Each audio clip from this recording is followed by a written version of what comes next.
ভারত বাংলাদেশ বাণিজ্যিক চুক্তি বাস্তবায়ন হলে পাশের দেশগুলোতে বাড়বে রফতানি, আশাবাদ ব্যবসায়ীদের।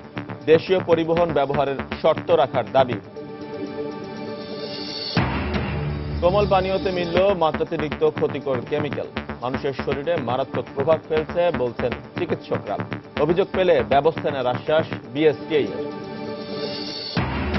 স্বাস্থ্য ঝুঁকি থাকলেও বেশি লাভের আশায় তামাক চাষে ঝুঁকছেন কুষ্টিয়ার চাষিরা। কৃষকদের নিরুৎসাহিত করতে পরামর্শ দিচ্ছে কৃষি বিভাগ। এবং বরিশালে সোনালী ব্যাংকের বেশিরভাগ শাখাই অরক্ষিত, সিসি ক্যামেরা ও নিরাপত্তা কর্মী না থাকায় উদ্বিগ্ন গ্রাহকরা। ব্যবস্থা নেওয়ার আশ্বাস কর্তৃপক্ষের।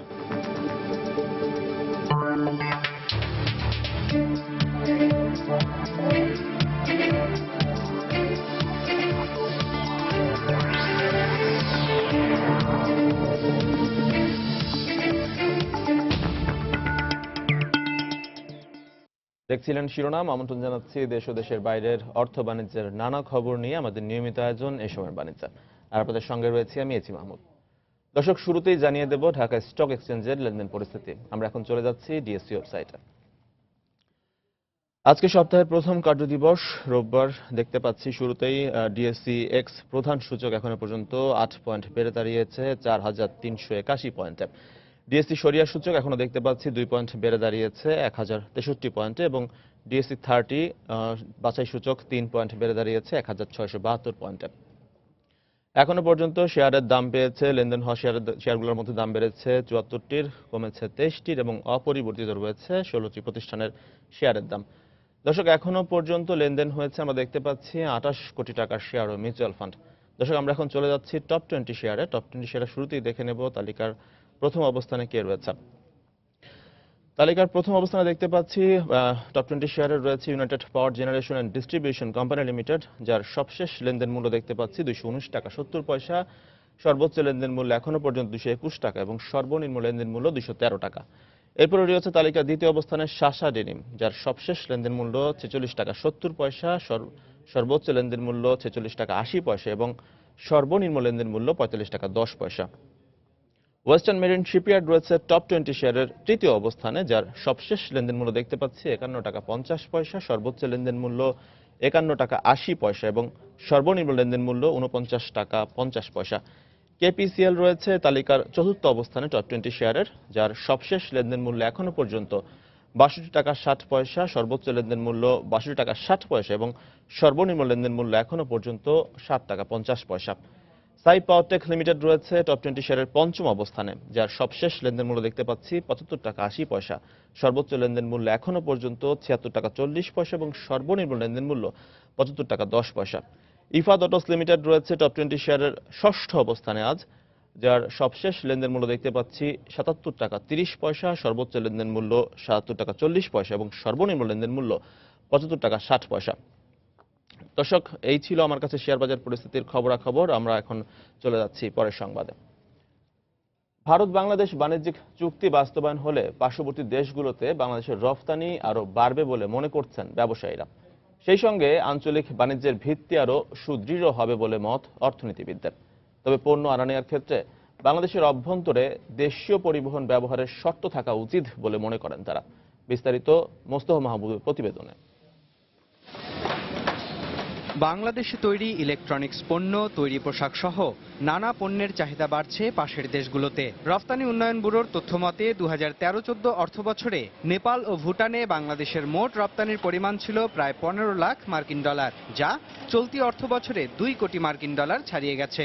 সম্প্রতি মন্ত্রিসভায় বাংলাদেশ ভারত বাণিজ্য চুক্তির খসড়া অনুমোদনের পর রফতানিকারকরা বলছেন এ চুক্তি কার্যকর হলে রফতানির পরিমাণ আরও বাড়বে। বাংলাবন পোর্ট পর্যন্ত আমরা প্রোডাক্টটা পৌঁছে দিই, তো সেখানে নেপালি ট্রাক বা ইন্ডিয়ান ট্রান্সপোর্ট বা ট্রাক বলি যেটা, ওরা এসে আবার এখানে কিন্তু ইন্ডিয়ানদের একটা কর্তৃত্ব তারা খাটানোর চেষ্টা করে। যেখানে আগে আমার 5 থেকে 6 দিন লেগে যেত, এখন কিন্তু আমার 1 দিন বা 2 দিনের বেশি কখনোই লাগবে না।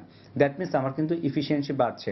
চুক্তির শর্ত অনুযায়ী তৃতীয় কোনো দেশের সঙ্গে বাণিজ্যের ক্ষেত্রে জল, স্থল ও রেলপথ ব্যবহার করতে পারবে দুই দেশ।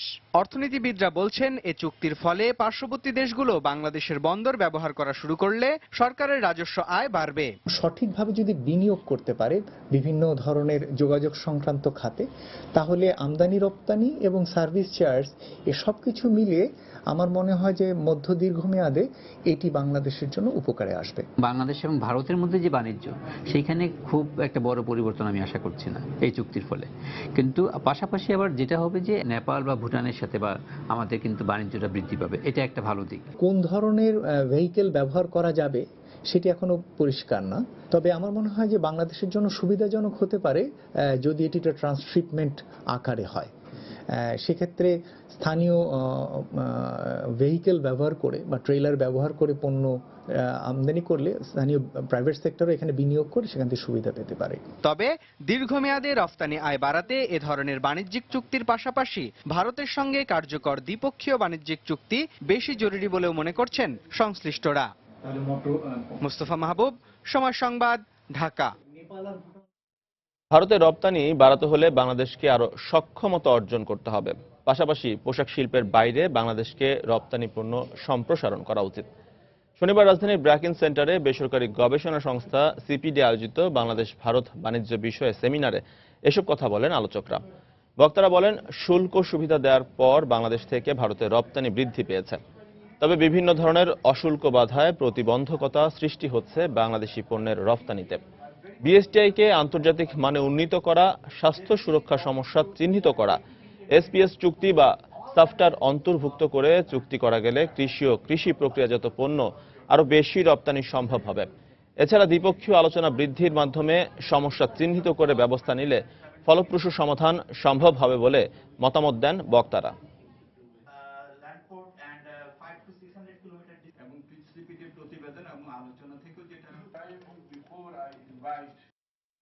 আমাদের বিএসটিআই আছে, এখানে আমাদের রিজিওনাল অর্গানাইজেশন হিসেবে সার্সও আছে।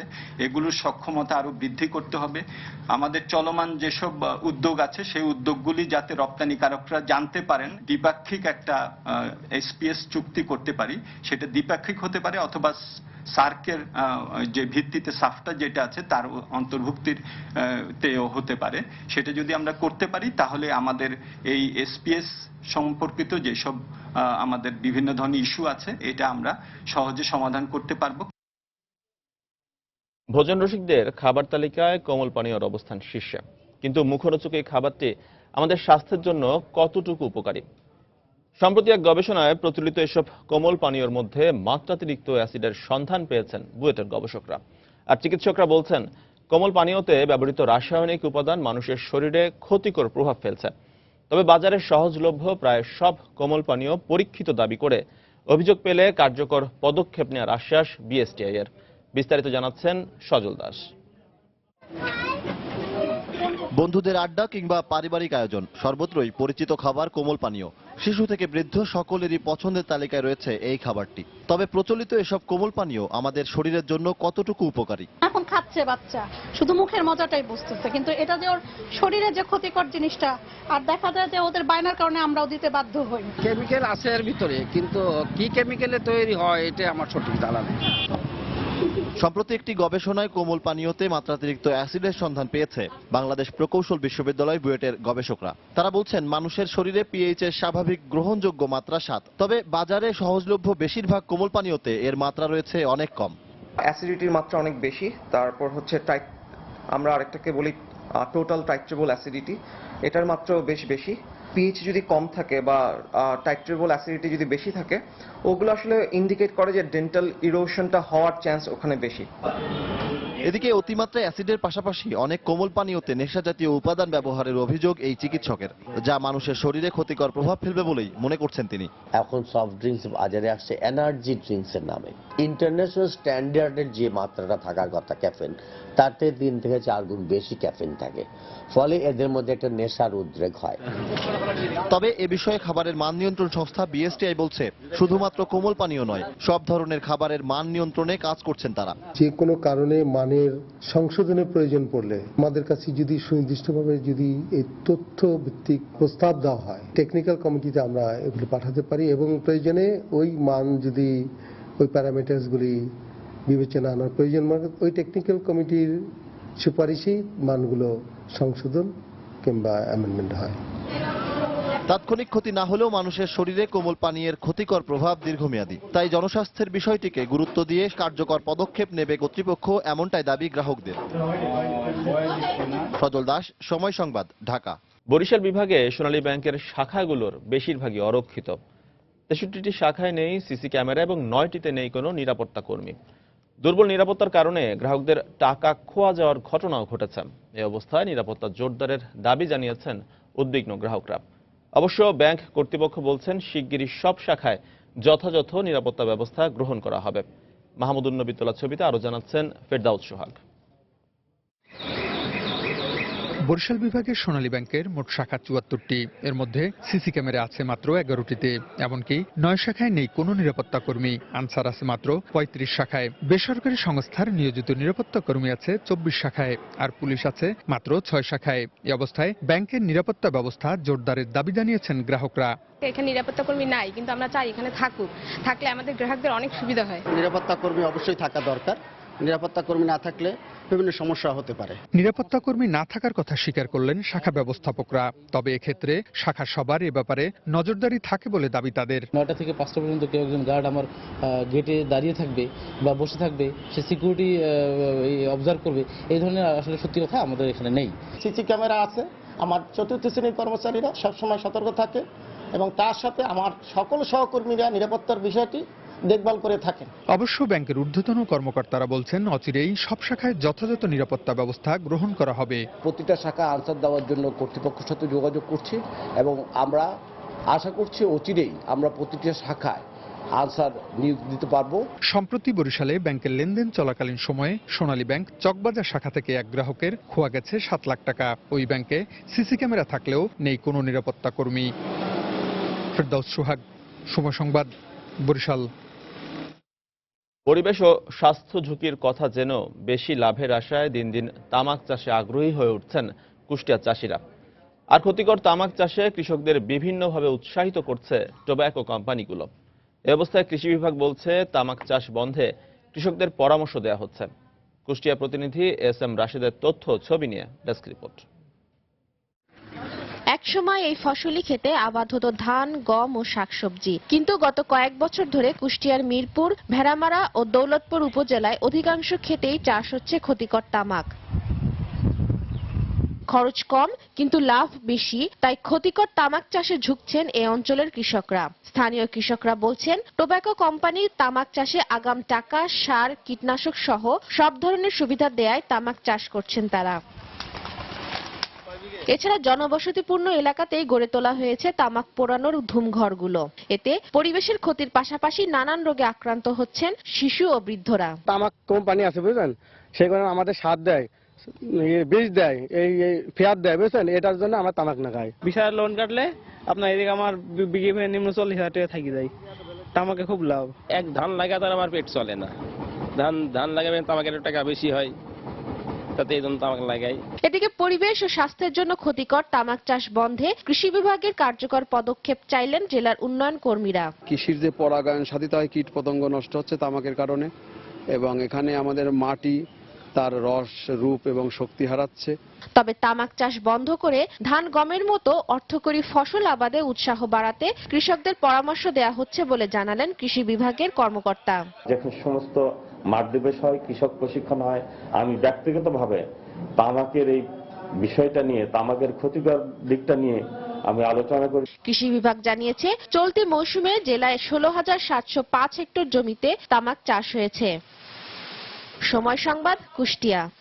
দেশীয় ফ্যাশন শিল্পের স্বার্থে আসছে ঈদ মৌসুমের আগে শিল্পে আরোপিত 5% ভ্যাট কমানো সহ স্বল্পমেয়াদী ব্যাংক ঋণ সহায়তার দাবি জানিয়ে ফ্যাশনস এন্টারপ্রেনিয়ার্স অ্যাসোসিয়েশন অব বাংলাদেশ শনিবার রাজধানীতে সংগঠনটির কার্যালয়ে আয়োজিত এক মতবিনিময় সভায় তারা অবৈধ পথে আসা বিদেশি পোশাকের আমদানি ও বিক্রি বন্ধেরও দাবি জানান। এ সময় তারা বলেন, গেল কয়েক মাসের রাজনৈতিক অস্থিরতার পরেও এবারের বৈশাখে দেশীয় ফ্যাশন শিল্পের বিক্রি 1,650 কোটি টাকা ছাড়িয়ে গেছে, যা গত বছরের তুলনায় প্রায় 10% বেশি। প্রতিনিয়ত দেশীয় পোশাকের জনপ্রিয়তা বাড়ছে উল্লেখ করে সংগঠনের নেতারা বলেন, প্রয়োজনীয় সরকারি সহযোগিতা পেলে আভ্যন্তরীণ চাহিদা মিটিয়ে সক্ষম দেশীয় ফ্যাশন শিল্প। এর ফলে আমদানি নির্ভরতা কমিয়ে বৈদেশিক মুদ্রার সাশ্রয় সম্ভব হবে বলেও জানান তারা। বড় অংশ আসলে হয় সেখানে আসলে কিছুটা। দর্শক, অর্থ বাণিজ্যের অন্যান্য খবরের পাশাপাশি আজ আমরা আলোচনা করব প্রতিবেশী দেশগুলোর সঙ্গে বাংলাদেশের বাণিজ্য সম্পর্ক ও সম্ভাবনা নিয়ে। আমরা সংবাদের শুরুতে এ ধরনের একটি রিপোর্টও দেখিয়েছি, আর এবার এ বিষয় নিয়ে বিস্তারিত আলোচনা করতে চলে যাচ্ছি এখন বিজিএমইএ সদস্য .com সোয়েটার লিমিটেডের চেয়ারম্যান ফয়জুল হাসান শামীমের কাছে। জনাব ফয়জুল হাসান শামীম, সময় স্টুডিওতে আপনাকে স্বাগত। আসসালামু আলাইকুম, ধন্যবাদ, নববর্ষের শুভেচ্ছা। জি, আপনাকেও শুভেচ্ছা। আচ্ছা, আমরা শুরুতেই জানতে চাইবো যে বাংলাদেশ ভারত বাণিজ্যিক চুক্তি এটা যদি বাস্তবায়ন সম্ভব হয় সফলভাবে, সেক্ষেত্রে প্রতিবেশী দেশগুলোর সাথে অন্যান্য পার্শ্ববর্তী দেশ যে আমাদের রয়েছে তাদের সাথে আমাদের রফতানির ক্ষেত্রে কি কি অগ্রগতি সাধিত হবে? ব্যাপক ভারতের সাথে আমাদের যে অবকাঠামোগত যে কাজগুলো হচ্ছে বা যেগুলোর আলোচনা চলছে, এগুলো চললে বাংলাদেশের পোশাক শিল্প একটা অন্য মাত্রায় যোগ হবে আমি মনে করি। তবে এখানে আসলে কিছু ঝামেলা যেগুলো রয়েছে সেগুলোর মধ্যে যেমন বেনাপোল বন্দর, এখানে খোলা আকাশের নিচে 7 দিন 8 দিন পণ্য পড়ে থাকে। দ্বিতীয় কথা হলো বায়ারদের উপরে আস্থা হারিয়ে ফেলছি ভারতীয় বায়ারদের কাছে। এই জায়গাটাতে একটা কূটনৈতিক তৎপরতা চালানোর প্রয়োজন আছে, কারণ আপনারা জানেন যে $5.5 মিলিয়ন এক্সপোর্ট করার পরেও লিলিপুট থেকে আমরা এই টাকাটা আদায় করতে না পারাতে 21টা শিল্প ক্ষতিগ্রস্ত হয়েছে এবং তারা প্রায় রুগ্ন শিল্পের পথে। এবং এরপরে তো সার্টিফিকেট মামলা এবং আদার্স অনেক মামলা আছে। রিসেন্টলি এটা আমেরিকা থেকে একটা অর্ডার এসেছিল ভারতীয় সেনাবাহিনীদের জন্য সোয়েটার। সো এইটার এক্সপোর্ট হয়েছে বাংলাদেশ থেকে ইন্ডিয়ায়, কিন্তু এলসি হয়েছে আমেরিকা থেকে। সো যখন পোর্টে মাল চলে গিয়েছে, মাল ইন্ডিয়ার বর্ডারে ঢুকে গিয়েছে, তখন ওইখান থেকে আপনার আমেরিকা থেকে ডকুমেন্টস ব্যাক হয়েছে। সো এই যে জিনিসগুলো, এটা একটা বিরাট আমাদের জন্য বাধা, এই বাধাগুলো দূর করতে হবে। এছাড়া রয়েছে হলো আপনার ভারতে যেমন প্রাদেশিক যেই আপনার শুল্কায়নগুলো আছে, এইগুলো যদি একটা গ্রহণযোগ্য একটা সমাধানের পথে আসা যায়, বিশেষ করে এক্সপোর্টের ক্ষেত্রে বাংলাদেশের সাথে, আমার মনে হয় বাংলাদেশের একটা বিরাট মার্কেট আমাদের জন্য। আচ্ছা, আপনি পোশাক শিল্পের কথা বললেন, হ্যাঁ, কিন্তু কৃষি ও কৃষিজাত পণ্য বা খাদ্য পণ্য রপ্তানির ক্ষেত্রে কি কি ধরনের সমস্যা রয়েছে? যেমন একই সমস্যাই, কিন্তু আমি যে সমস্যাগুলো বলেছি এটা শুধু পোশাক শিল্প না, এই সমস্যা কিন্তু সবাই ভোগ করছে। কারণ আপনারা যখন 7 দিন একটা পোর্টে যখন পণ্য পড়ে থাকছে খোলা আকাশের নিচে, কারণ এখানে প্রচুর ভিড় হচ্ছে, লাইনের পর লাইন সিরিয়াল, তো এখানে যখন আপনার খোলা আকাশের নিচে পণ্য পড়ে আছে, তখন তো আপনি যদি বলেন যে কৃষি শিল্প তো পচনশীল, ওটা তো আরো মারাত্মক অবস্থা। তাহলে কি এক্ষেত্রে সুতরাং এখানে যে আপনার যে ট্রানজিট যে রুটটা হচ্ছে ভারত, মায়ানমার, চীন, এই ট্রানজিট রুট এবং যেই রেল লাইনের যে সংযোগ সড়ক হচ্ছে, আমার মনে হয় এটা যদি হয়ে যায় তাহলে আমার মনে হয় বাংলাদেশ সামগ্রিকভাবে সমস্ত শিল্পই, আপনি পোশাক খাত বলেন, আপনি কৃষি খাত বলেন বা অন্যান্য খাত বলেন, এটা একটা ব্যাপক দ্বার উন্মোচন হয়ে যায়। কিন্তু এই যে স্বাস্থ্য পরিবেশ সংক্রান্ত নীতিমালার কারণে আমাদের তো দেখা যায় 7-8 রকমের ছাড়পত্রের প্রয়োজন হয় এখন।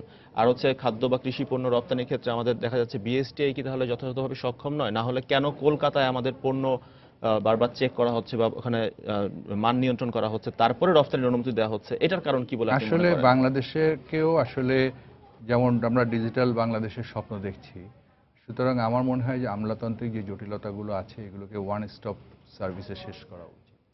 কারণ একই জিনিসের জন্য আপনার এই যে একটা বিরাট দীর্ঘসূত্রিত আমলাতান্ত্রিক, এই সূত্রটাকে দূর করতে গেলে আমার মনে হয় এই সমস্ত ক্ষেত্রে এক্সপোর্টারদের জন্য একটা ওয়ান স্টপ সেল তৈরি করা উচিত, যেখানে গেলে আমি এক জায়গায় দাঁড়ায় আমার সব কাগজ আমি পারমিশন আমি করতে পারবো।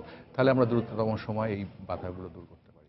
আচ্ছা, বাংলাদেশ থেকে পার্শ্ববর্তী দেশগুলোতে পণ্য রপ্তানির ক্ষেত্রে প্রধান কি কি বাধা রয়েছে একজন ব্যবসায়ী হিসেবে আপনার কাছে? সবচেয়ে প্রধান বাধা হলো, একটা হলো আস্থার কিছু জায়গা আছে যেটা ভারতের সাথে আমাদের ব্যবসায়িক ক্ষেত্রে, কারণ আমাদের যেহেতু অনেকেই পণ্য পাঠিয়ে রপ্তানি অর্থটা দেশে আনতে পারছে না, এখানে একটা ব্যর্থতা আমাদের রয়েছে। এছাড়া সবচেয়ে বড় যে বাধাটা, সেটা দুইটা আমি প্রধানত উল্লেখ করব। একটা হলো আমাদের অবকাঠামোগত যে কান্ট্রির মধ্যে যে অবকাঠামো যে সুবিধাটা, এটাকে যদি যেটা শুরু হয়েছে, কাজ শুরু হচ্ছে আর কি, এই ট্রানজিটের জন্য যে অবকাঠামো যে সুবিধাগুলো দরকার, এই সুবিধাগুলোকে যদি সম্প্রসারিত করা হয় এবং ভারতে যে জিনিসটা রয়েছে যে প্রাদেশিক ভিত্তিক যে শুল্ক, এটাকে যদি একটা কনস্ট্যান্ট একটা ওয়ান ইয়ারের উপরে আনা হয়, তাহলে আমার মনে হয় ভারতের সাথে আমাদের বাণিজ্য উন্নত হবে। আর এদিকে যদি আপনি বলেন যে মিয়ানমার চায়না, কারণ আমরা যদি যেই চায়না মিয়ানমার যেই রাস্তাটা আমরা রেল লাইন সড়ক হচ্ছে এবং সড়কপথ হচ্ছে, এটা হলে আমাদের যেখানে চায়না বা মিয়ানমারে আমাদের মাল যেতে 25 থেকে 30 দিন লাগে, সেটা আমরা কিন্তু 48 ঘন্টা আমরা সেই মাল পৌঁছিয়ে দেবো। সুতরাং সেই দিক থেকে আমাদের একটা টাইম একটা বিরাট কাজ করবে। আপনি জানেন যে ব্যবসা প্রতিটা সেকেন্ডকে আমরা কাউন্ট করি, ইটস ভ্যালু। সো যখন আপনার 30 দিনকে আমরা 48 ঘন্টায় নিয়ে আসতে পারবো, it's a huge achievement for both bilateral side. পাশাপাশি আপনি যদি চায়নার কথা বলি, আমাদের চায়নাও কিন্তু আমাদের একটা বিশাল মার্কেট, কারণ আপনি জানেন যে চায়না এই মুহূর্তে কিন্তু আমাদের ট্রেড গ্যাপ আছে $7 বিলিয়ন, একটা ট্রেড গ্যাপ আছে। এবং এখানে আমরা শুধুমাত্র পোশাক খাতে আমরা এখানে $214 মিলিয়ন এক্সপোর্ট করতে পারছি চায়না মার্কেটে, অথচ এদের একটা বিশাল মার্কেট আছে। এবং আপনি জানেন গার্মেন্টসের 60% রপ্তানি চায়না থেকে হয়, but high value high cost, এগুলোর জন্য এই মার্কেটটা কিন্তু আমরা লস করছি আমাদের রাজনৈতিক অস্থিরতার কারণে, যেটা আমাদের সম্ভাবনা ছিল, যেটাতে আমরা স্বপ্ন দেখেছিলাম। আর সেই মার্কটা কিন্তু এখন চলে যাচ্ছে ইথিওপিয়া, মায়ানমার, এই সমস্ত কান্ট্রির দিকে। বাট এই যে রাজনৈতিক সহিংসতা এখন পরিষ্কার হয়েছে, বাইরেরা কিন্তু আবার একটু ইন্টারেস্টেড আমাদের দিকে ফিরে তাকাতে। তো এই জায়গাটাতে যদি আমরা করতে পারি, যেমন কিছুদিন আগে চায়না একটা টিম এসেছিল বাংলাদেশে, তাদেরকে বলেছে যে তোমরা অ্যাটলিস্ট তোমাদের যে পোশাক খাত তোমরা পারছো না, তোমরা মেশিন শিফট করে নিয়ে আসো, আমরা তোমাদেরকে এখানে স্থান দিচ্ছি, আমাদের এখানে যাতে কর্মসংস্থানের জায়গা হয়, পাশাপাশি আমাদের বৈদেশিক মুদ্রার সঞ্চয়নটা পথ হয়। আমরা কিন্তু তাদেরকে অফার করেছি এবং they are very gladly accepted.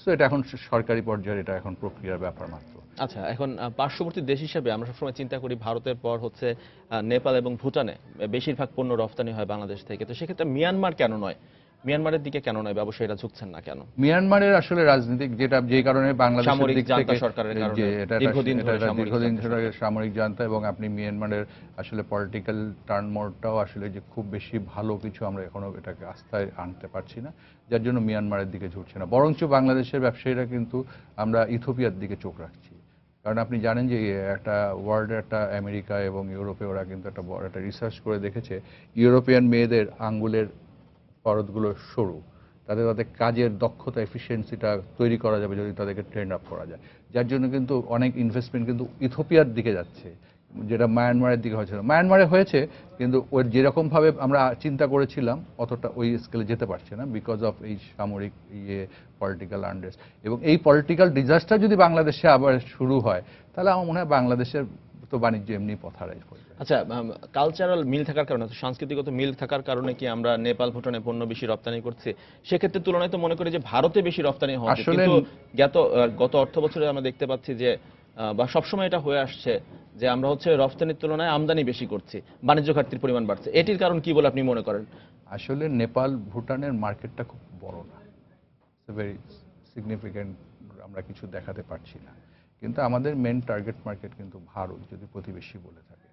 কিন্তু এখানে যেই জিনিসগুলো রয়েছে যেগুলোর প্রাথমিক দিক থেকে ইতিবাচক আমরা যেটা দেখছি, সেটা হলো যেমন ট্রানজিটের যে ব্যবস্থাটা করা হচ্ছে, এই ট্রানজিট ব্যবস্থাটাকে যদি ঠিকমতো করা হয়, বিশেষ করে বেনাপোলের আপনার যে রাস্তাটা, ওই রাস্তাটাকে যদি ঠিক করা হয়, এই টাইমটাকে আমরা দ্রুত করতে পারি। এবং রেল লাইনের যে পরিকল্পনা হয়েছে এবং চায়না মায়ানমার হয়ে বাংলাদেশ ভারত চায়না মায়ানমার যে সংযোগ সড়কগুলো তৈরি হবে, এই সড়কগুলো তৈরি হলে প্রথম কথা হলো যে ব্যবসায়িক দিক থেকে আমি কনফিডেন্স যে আমি আমার মালটা দ্রুততম সময় পৌঁছে দিব। সুতরাং তারা যখন আমার ক্রেতা হবে, তারাও চিন্তা করবে বাংলাদেশ থেকে মাল নিলে আমি দ্রুততম সময় নিয়ে আসতে পারবো। প্লাস হলো কোয়ালিটি চেকিংয়ের ব্যাপারে আমি খুব দ্রুততম সময় আমার লোক এখানে পাঠিয়ে আমি ফাইনাল ইন্সপেকশনটা করে নিতে পারবো, যে কোনো ক্ষেত্রে, এটা কৃষি বলেন, শিল্প বা পোশাক বলেন বা যে কোনো শিল্পের ক্ষেত্রে।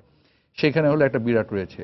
এবং আমি আপনাকে যেটা বলছিলাম যে যেমন $7 মিলিয়ন শুধুমাত্র আমার চায়নায় যে ট্রেড গ্যাপ $7 বিলিয়ন, এই গ্যাপটা কিন্তু পূরণ করতে পারে আপনার এখন পোশাক শিল্প, কেননা তাদের এক্সপার্টিস আছে, তারা এটা কালচার করে অভ্যস্ত, কিন্তু তারা পারছে না কারণ তাদের জিডিপি এখন অনেক হাই হয়ে গেছে। সুতরাং তারা যদি এখানে যদি তাদের এক্সপার্টিসকে ট্রান্সফার করে, এবং আমাদের যদি এখানে যদি যারা বেকার তাদেরকে যদি ওয়ার্কার হয়ে তাদেরকে যদি দক্ষতার জায়গায় নিয়ে আসে, কারণ প্রচুর আমাদের আরও এখানে শ্রমের অনেক ঘন জায়গা আছে, আনলে আমার মনে হয় এই ট্রেড গ্যাপটাকে আমরা খুব কুইকলি এটাকে আমরা একটা খুব সহজ জায়গায় নিয়ে আসতে পারবো। তো যার জন্যই কিন্তু আমাদের চায়নাকে এই প্রস্তাব দেওয়া যে ঠিক আছে তোমরা যদি না পারো তো তোমরা বায়োমেটাল এখানে করো। আর চায়না তো আসলে একটা সারা বিশ্বে এখন বাজার দখল করে ফেলেছে, কিন্তু চায়নার বাজার দখল করার আমাদের সম্ভাবনার একটাই জায়গা, সেটা হলো পোশাক খাত। সুতরাং এই খাতটাকে দখল করতে গেলে আসলে চায়নার সাথে বাংলাদেশের এখন কূটনৈতিক সম্পর্ক যথেষ্ট উন্নতি, এবং চায়নাও ইন্টারেস্টেড এবং তারাও মোটামুটিভাবে এটা এখন যত দ্রুততম সময়ের মধ্যে করা যায়। কিন্তু সব কিছু করার আগে প্রথম যে শর্তটা সেটা হলো আমাদের দেশের রাজনৈতিক স্থিতিশীলতা, যেটা গত কিছুদিন যাবৎ বিরাজমান। তাতে কিন্তু এই যেমন আপনাকে আমি একটা ইনফরমেশন দেই যে লাস্ট এই 2013 এবং 2015 শুরুতে যে 3 মাসের যে আন্দোলন, তাতে কিন্তু বায়োডাটার নেগেটিভ করে সরে গিয়েছে। এর মধ্যে অ্যাকর্ড অ্যালায়েন্স কিন্তু প্রচুর ইনভেস্টমেন্ট করাচ্ছে প্রতিটা ফ্যাক্টরিতে, এবং বাংলাদেশ একটা দেশ যে দেশের গার্মেন্টস কিন্তু আমরা গর্ব করে বলতে পারবো আমরা ট্রান্সফারেবল ওয়ার্ল্ডের এনি কান্ট্রির থেকে, যে আমাদের সব কিছু মানে যে কেউ আমাদের সব কিছু ইয়েতে দেখতে পাচ্ছে, এবং এটাকে আরও ইমপ্রুভমেন্ট করা হচ্ছে। সো এই জায়গাটাকে আমাদের একটা অনেক বিরাট সম্ভাবনার জায়গা, কিন্তু আমাদের প্রধান অন্তরায় হলো রাজনৈতিক অস্থিরতা, রাজনৈতিক বাধা এবং কূটনৈতিক দক্ষতা। আচ্ছা, এই যে এই রাজনৈতিক কর্মসূচির কথা বলছিলেন আপনি, তো গেল 3 মাসের টানা রাজনৈতিক কর্মসূচির কারণে রফতানি কতটা বাধাগ্রস্ত হয়েছে? 40% অর্ডার ফল করেছিল, এখন কিন্তু বায়াররা আবার আসছে।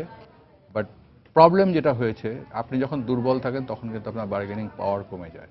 সুতরাং আমি কিন্তু সেই মোট যে পণ্যের যে ন্যায্য মজুরি আমরা আগেও পেতাম না, যার জন্য ওয়ার্কাররা আমাদের কাছে বঞ্চিত হয়েছে, আমি কিন্তু এখন আরও কমে গিয়েছে। তারা বলছে যে ঠিক আছে আমি তোমার কাছে আসবো, তোমাকে কাজ দিচ্ছি, কিন্তু ফার্স্ট তুমি প্রাইজে আমার সাথে দর কষাকষি করবে না, তুমি এইখানে দেখো আমি লেটস সি তোমার ফিউচারে পলিটিক্যাল স্ট্যাবিলিটি কীরকম আসে। যদি পলিটিক্যাল স্ট্যাবিলিটি বাংলাদেশের রাজনৈতিক দলগুলো আমাদেরকে দিতে পারে, তাহলে এই বাংলাদেশকে অন্য পৃথিবীর মধ্যে একটা অন্যরকম অবস্থানে আমরা আজকে নিয়ে যেতে পারি, এবং আমরা বলতে পারি যে আমরা যে মেড ইন বাংলাদেশ, আমরা যে বাইরে যে ইমেজটা তৈরি করেছিলাম, এই ইমেজটাকে আমরা আবার সুদৃঢ় করে তুলতে পারবো। আচ্ছা, বাংলাদেশ ভারত যে বাণিজ্য চুক্তি, এই বাণিজ্য চুক্তি যদি বাস্তবায়ন সম্ভব হয়, সেক্ষেত্রে বাংলাদেশ কি কি সুবিধা পেতে যাচ্ছে? আসলে বাংলাদেশ ভারতের যে বাণিজ্যিক চুক্তি, যেমন চট্টগ্রাম বন্দর যদি ব্যবহার করে বাইরের দেশগুলো, পার্শ্ববর্তী দেশগুলো, সেক্ষেত্রে বন্দর কর্তৃপক্ষ অনেক বেশি লাভবান হবে। আবার দেশীয় পণ্য পরিবহন যদি আমাদের দেশের ট্রাক বা পণ্য পরিবহন ব্যবহার করে, এটা তো অবশ্যই লাভবান হবে, কিন্তু সেই জায়গাতে আমাদেরও কিন্তু কিছু কাজ করার আছে। যে আপনার যেমন গভীর সমুদ্র বন্দরটাকেও কিন্তু আমাদেরকে এখন ইমপ্রুভমেন্ট করতে হবে, মংলা পোর্টটাকেও করতে হবে। মানে একটা শুধু চিটাগং পোর্টের উপরে যেই চাপ হবে, সেই চাপে দেখা যাবে যে চিটাগং পোর্টে আমার আবার হিতে বিপরীত হয়ে গেছে। আমি লাভ করছি কিন্তু আমাকে ব্যবসায়ীরা লোকসানের অর্থ গুনতে যাচ্ছে, তার শিপমেন্ট ঠিকমতো হবে না, কিউ হয়ে যাবে, তাকে অনেক আগে থেকে করতে হবে। সুতরাং ইটস ভাইস ভার্সাল জায়গা। আমি শুধু যদি চিটাগং পোর্টটাকে সামনে রেখে সব কিছু অবকাঠামো চিন্তা করি, তাহলে হবে না। আমার গভীর সমুদ্র বন্দর এবং আমার মংলা পোর্টটা যেহেতু পদ্মা ব্রিজ হয়ে যাচ্ছে, সুতরাং এখন মংলা পোর্টের ইম্পর্টেন্স কিন্তু অনেক গুণ বেড়ে যাবে, এবং এটা যদি ব্যবহার উপযোগী হয় এবং আমরা যদি গভীর ডিপসিটাকে যদি আমরা ঠিক করতে পারি, তাহলে বাংলাদেশে আমার মনে হয় ব্যবসার যে অবকাঠামোগত যে জায়গাগুলো, এই জায়গাগুলোকে অনেক হবে। আর ভারতে যে সমস্যাটা, একটা জিনিস কিন্তু এটা কূটনৈতিকভাবেই সমাধান করতে হবে, ওদের প্রাদেশিক ট্যাক্স। এক প্রদেশ থেকে আরেক প্রদেশেই যখন গাড়ি যাচ্ছে, তখন কিন্তু এক রকম ট্যাক্সের একটা আছে। সুতরাং আমি কিন্তু ক্যালকুলেশন করতে পারছি না যখন কস্টিং করবো, আমি না, মানে যারা যে কোনো ব্যবসায়ী, সে কিন্তু তার ট্যারিফটা কস্টিং করতে পারছে না ওখানে। এই একটা ট্যারিফ বাধাটা একটা বিরাট বাধা। দ্বিতীয় বাধা হলো ওদের কিছু জায়গায় আমরা দেখেছি ওদের ওখান থেকে পেমেন্টটা পাওয়ার ছাড়ানোটা খুব মুশকিলের ব্যাপার। একটু বিস্তারিত বলেন আমাকে, পেমেন্ট নিয়ে কি সমস্যাটা হয়? পেমেন্ট মনে করেন আমরা তো পোর্টে আমরা যে বন্দরে যখন মালটা ওদের কাছে দিয়ে দিচ্ছি, এরপরে ওরা পেমেন্ট আসলে দিতে খুব কার্পণ্য করে। এবং আপনি জানেন যে লিলিপুট অনেক বিরাট একটা নাম করা বায়ার, এবং আমরা তো প্রায় 2 বছর ধরে অনেক কূটনৈতিক তৎপরতা এবং সবকিছু করেও আমরা এখানে ব্যর্থতার জায়গায় দাঁড়িয়ে আছি। এটা তো আমরা সাধারণত কিভাবে একটা দেশ পণ্য ছাড়াই নিয়ে যাবে আমার ছাড়া, তাদের সেন্ট্রাল ব্যাংকও বা কি ভূমিকা রাখছে। আচ্ছা ফয়জুল হাসান শামীম, আরেকটি বিষয় জানতে চাইবো, সেটা হচ্ছে যে আমাদের চুক্তির ক্ষেত্রে ধরেন যে 6 মাসের জন্য চুক্তি করা হলো যে পেঁয়াজ আমদানি হবে বাংলাদেশে ভারত থেকে, তো সেক্ষেত্রে যখন ভারতে দেখা যাচ্ছে পেঁয়াজের উৎপাদন কমে যাচ্ছে, তখন তারা কোনো ধরনের ঘোষণা না দিয়ে রফতানি বন্ধ করে দিচ্ছে আমাদের দেশে, বা আমরা পাচ্ছি না পেঁয়াজ। এটির কারণ কি বলে আপনি মনে করেন, যে ওরা যখন তখন যে কোনো চাইলেই রফতানি পণ্য বন্ধ করে দিচ্ছে? দেখেন, এই চুক্তিটা যখন হয়ে যাবে তখন কিন্তু আর এই ধরনের কাজ করতে পারবে না। কিন্তু আমরা দেখেছি কিন্তু তারপরেও হলো কি যে ভারত একটা বৃহৎ শক্তি। এখন মনে করেন আমরা যদি ইতিহাস যদি দেখি, যারা বড় বড় শক্তি তারা তাদের আসলে অনেক কিছুই তারা মানে না। যেমন আমি আমেরিকার কথাই বলি, খুব কারেন্টেও ও মানবাধিকারের কথা বলে, কিন্তু নিজে কতটুকু মানবাধিকার মানে। ও ট্রেড ইউনিয়নের কথা বলে, আমাদের পোশাক শিল্পের উপরে চাপ দেয়, যার জন্য ওরা ট্রেড ইউনিয়ন থেকে আমাদের না করলে ওরা জিএসপি কেড়ে নিয়ে গেছে, অথচ ওদের দেশে আইন করে ওরা ট্রেড ইউনিয়ন বন্ধ করে। আপনি যখন রাজনৈতিক কথা আমি বলতে চাচ্ছি না, এরকম রাজনৈতিকভাবেও দেখবেন যে অনেক অমানবিক বিষয়কে ওরা মানবিক করে যখন তারা ইনভলভ থাকে, আর যখন এটা ছোট দেশগুলো ইনভলভ হয়ে যায় সেই কাজে, তখন এটা মানবাধিকার সমস্যা। সমস্যা। আমরা বাণিজ্যিক প্রসঙ্গে আসি আরেকটু, সেটা হচ্ছে ভারত বাংলাদেশের যে বাণিজ্য ঘাটতি সেটি কমাতে, আমদানি রফতানিতে লেভেল প্লেইং ফিল্ড তৈরিতে কি ভূমিকা রাখা উচিত বাংলাদেশের, যে আমদানি রফতানিতে ভারসাম্য আনার জন্য? ভারসাম্য আনার জন্য সর্বপ্রথম যেই জায়গাটা দরকার, কারণ আমি আপনাকে বলি, আমরা কিন্তু কৃষিতে এখন অনেক স্বয়ংসম্পূর্ণ। আগে যেমন আমরা ইন্ডিয়ান পেঁয়াজের উপরে অনেক দূর 90% ডিপেন্ড করতাম, এখন কিন্তু আমাদের 90% ডিপেন্ড করতে হয় না, বরঞ্চ আমরা চালও রপ্তানি করছি বাইরে। আগে কিন্তু আমরা চাল ভারত থেকে আমদানি করে আনতাম। তো এখন কিন্তু কৃষি খাতে আমরা কিন্তু অনেক এগিয়ে গিয়েছি। আমাদের অন্যান্য যে সেক্টর আসছে, চামড়া শিল্প বা এগুলোর কিন্তু একটা বিরাট মার্কেট, 120 কোটি দেশের একটা জায়গা, মানে একটা বৃহৎ মার্কেট। যেমন প্রাণ গ্রুপ কিন্তু তাদের ওইখানে গিয়ে ইন্ডাস্ট্রি এস্টাবলিশ করেছে, সুতরাং তারা একটা বিরাট মাইল ফলক তৈরি করেছে বাংলাদেশের জন্য। আমার কথা হলো যে আপনাকে যেই বাইলেটারাল যে আপনারা এগ্রিমেন্ট করবেন, এই এগ্রিমেন্টে দুই দেশের যদি ভারসাম্য রক্ষা হয় এবং কূটনৈতিক তৎপরতা যদি দুই দেশ যদি সমানভাবে এটাকে গ্রাহ্য করে, যেমন সেই ক্ষেত্রে কিন্তু আমরা মনে করি যে অবকাঠামো উন্নয়নই হলো আমাদের সবচেয়ে প্রধান, এবং রাজনৈতিক কিছু মেলাতে পারলে আমরা মনে হয় লেভেল প্লেইং ফিল্ড সম্ভব। শুধু ভারত না, ভারত, চায়না এবং মায়ানমার, নেপাল, এই টোটাল আমাদের যে সার্কভুক্ত যে কান্ট্রিগুলো আছে, এগুলোর আমাদের একটা ব্যাপক সম্ভাবনার জায়গা। জনাব ফয়জুল হাসান শামীম, আপনাকে অসংখ্য ধন্যবাদ। আপনাদেরকেও ধন্যবাদ, দর্শক, আমরা আলোচনা করছিলাম প্রতিবেশী দেশগুলোর সঙ্গে বাংলাদেশের বাণিজ্য সম্পর্ক সম্ভাবনা নিয়ে। চলে যাচ্ছি পরের প্রসঙ্গে। যমুনা ব্যাংকের প্রথম ত্রৈমাসিক ব্যবসা সম্মেলন অনুষ্ঠিত হয়েছে। শনিবার রাজধানীর একটি হোটেলে আয়োজিত সম্মেলন উদ্বোধন করেন ব্যাংকের চেয়ারম্যান শাহিন মাহমুদ। বিশেষ অতিথি হিসাবে উপস্থিত ছিলেন যমুনা ব্যাংক ফাউন্ডেশনের চেয়ারম্যান আলহাজ নূর মোহাম্মদ, যমুনা ব্যাংকের অডিট কমিটির চেয়ারম্যান মোহাম্মদ রফিকুল ইসলাম ও পরিচালক কানুতোষ মজুমদার। অনুষ্ঠানে সভাপতিত্ব করেন ব্যাংকের এমডি শফিকুল আলম।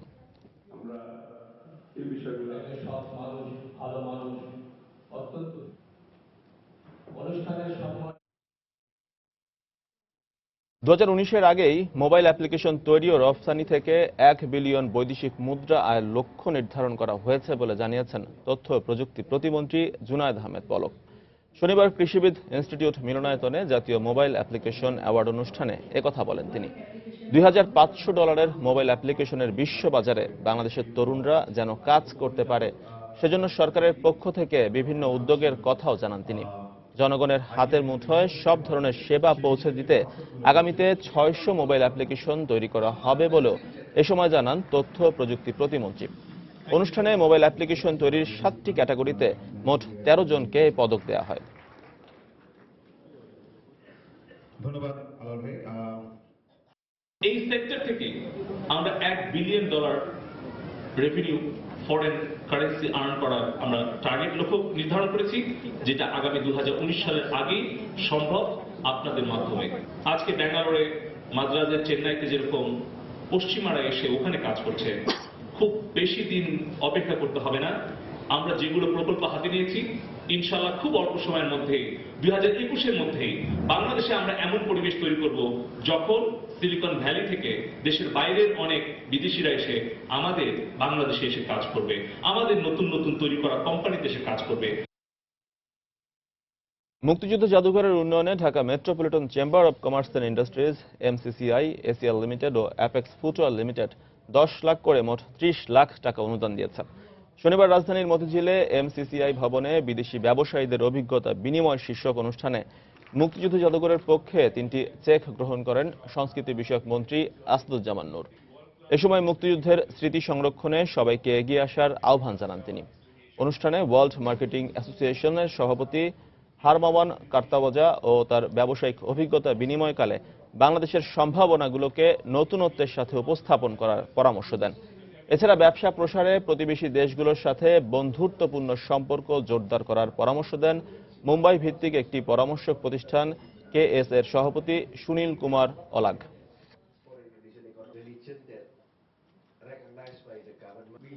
এবার দেশের বাইরের অর্থ বাণিজ্যের খবর।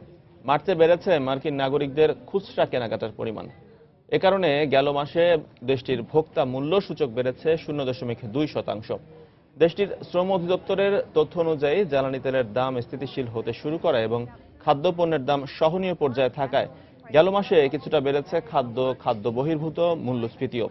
তবে এ সময় গ্যাসোলিনের দাম বাড়লেও তা দেশটির অর্থনীতিতে নেতিবাচক প্রভাব ফেলতে পারে বলে আশঙ্কা বিশেষজ্ঞদের। এছাড়া জ্বালানি তেলের দাম বাড়লে ভোক্তা খরচ কমবে বলেও আশঙ্কা তাদের।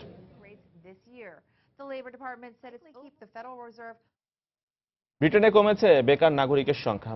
বর্তমানে দেশটির বেকারত্বের হার 5.6%। এ হার গেল 2008 সালের জুলাইয়ের পর সর্বনিম্ন।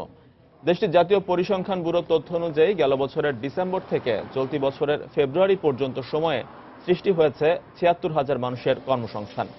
এ কারণে ফেব্রুয়ারিতে বেকার সংখ্যা দাঁড়িয়েছে 18 লাখে। এছাড়া গেল বছরের একই সময়ের তুলনায় 1.8% পর্যন্ত বেড়েছে মজুরির পরিমাণও। আর বিশেষজ্ঞরা বলছেন সামনের সময়গুলোতে আরও কমবে এই বেকারত্বের হার। এ খবরের পরপরই ডলারের বিপরীতে 0.6% বেড়েছে স্টার্লিং এর মান। অবৈধ অভিবাসীদের নিয়ে সমস্যায় জর্জরিত ইউরোজোনের দেশগুলো। অভিবাসীরা যে উদ্দেশ্য নিয়ে বিপদ সংকুল পথ পাড়ি দিয়ে ইউরোপে আসছেন সে লক্ষ্য তো পূরণ হচ্ছেই না, বরং এ অঞ্চলের অর্থনৈতিক সংকটকে আরও বাড়িয়ে তুলেছে। এ নিয়ে তাই বেশ বিপাকেই পড়েছে ইউরোজোনের নীতি নির্ধারকরা। অর্থ সংকটগ্রস্ত ইউরোজোনের উপর যেন বোঝার উপর শাকের আটি হয়ে চেপে বসেছে অবৈধ অভিবাসী সমস্যা। চলতি মাসের শুরুতেই ইতালিতে প্রায় 8,500 অবৈধ অভিবাসীকে আটক করা হয়েছে। উত্তাল সমুদ্র পাড়ি দিতে যে মারা গেছেন 450 জন। কিন্তু এতেও যেন আগ্রহ কমছে না অতি উৎসাহীদের। এমনকি এই সমস্যা থেকে নিস্তার মেলেনি এ অঞ্চলের সবচেয়ে দুর্বল অর্থনীতির দেশ গ্রিসেরও। বিভিন্ন সময়ে অবৈধ পথে আসা অভিবাসীদের আটক করা হলেও তাদের ব্যয় বহন করাটা যেন বিলাসিতা হয়ে দাঁড়িয়েছে দেশটির জন্য। আবার আটককৃতদের ছেড়ে দিলেও তাদের নিয়ে রয়েছে নানা আশঙ্কা ও অস্থিরতা। আটক অভিবাসীদের মৌলিক চাহিদা পূরণ করতে যেই আমাদের হিমশিম খেতে হচ্ছে। তাছাড়া মাইগ্রেশন সেন্টারে লোকের সংখ্যা দিন দিন বাড়তে থাকায় তাদের মানবেতর জীবনযাপন করতে হচ্ছে। গ্রিক সরকার এখন দেশের পাহাড় সমান সমস্যা নিয়ে ব্যস্ত, তাই অভিবাসী নিয়ে ভাবার সময় তাদের নেই। তবে এ বিষয়ে চিন্তিত ইইউ। আমরা খুব ভালোভাবেই জানি সমস্যা কতটা গুরুতর। আমরা যদি সচেতন না হই তবে এটা আরো বাড়বে এবং বিভিন্ন দেশকে নানা রকম অস্থিরতার মধ্য দিয়ে দিন পার করতে হবে। আন্তর্জাতিক অভিবাসন সংগঠনের হিসেব মতে গেল বছর প্রায় 3,179 জন অবৈধ অভিবাসী ভূমধ্যসাগর পাড়ি দিতে যেয়ে প্রাণ হারিয়েছেন। চলতি বছর যা বেড়ে প্রায় 10 গুণ হবে বলেই মনে করছে সংস্থাটি। নাজিয়া শাকুর, সময় সংবাদ। এমিরেটসের 50টি A350 মডেলের সুপার জাম্বো জেটের জন্য ইঞ্জিন সরবরাহের অর্ডার পেয়েছে ব্রিটিশ বিমান ইঞ্জিন নির্মাতা প্রতিষ্ঠান রোলস রয়েস। 50টি বিমানের জন্য $920 কোটি মূল্যের ইঞ্জিন সরবরাহ করবে বিমানের ইঞ্জিন নির্মাতা প্রতিষ্ঠান রোলস রয়েস। এত বড় এই অর্ডার পাওয়ার মধ্য দিয়ে এই প্রথম গালফভুক্ত কোনো দেশে বিমানের ইঞ্জিন সরবরাহ করতে যাচ্ছে জায়ান্ট এই প্রতিষ্ঠানটি। এই অর্ডারের পরপরই বেড়েছে প্রতিষ্ঠানটির শেয়ারের দাম। এ চুক্তি ব্রিটেন এবং সংযুক্ত আরব আমিরাতের বাণিজ্যিক সম্পর্কে ইতিবাচক প্রভাব ফেলবে বলে প্রত্যাশা এমিরেটস এয়ারলাইন্সের।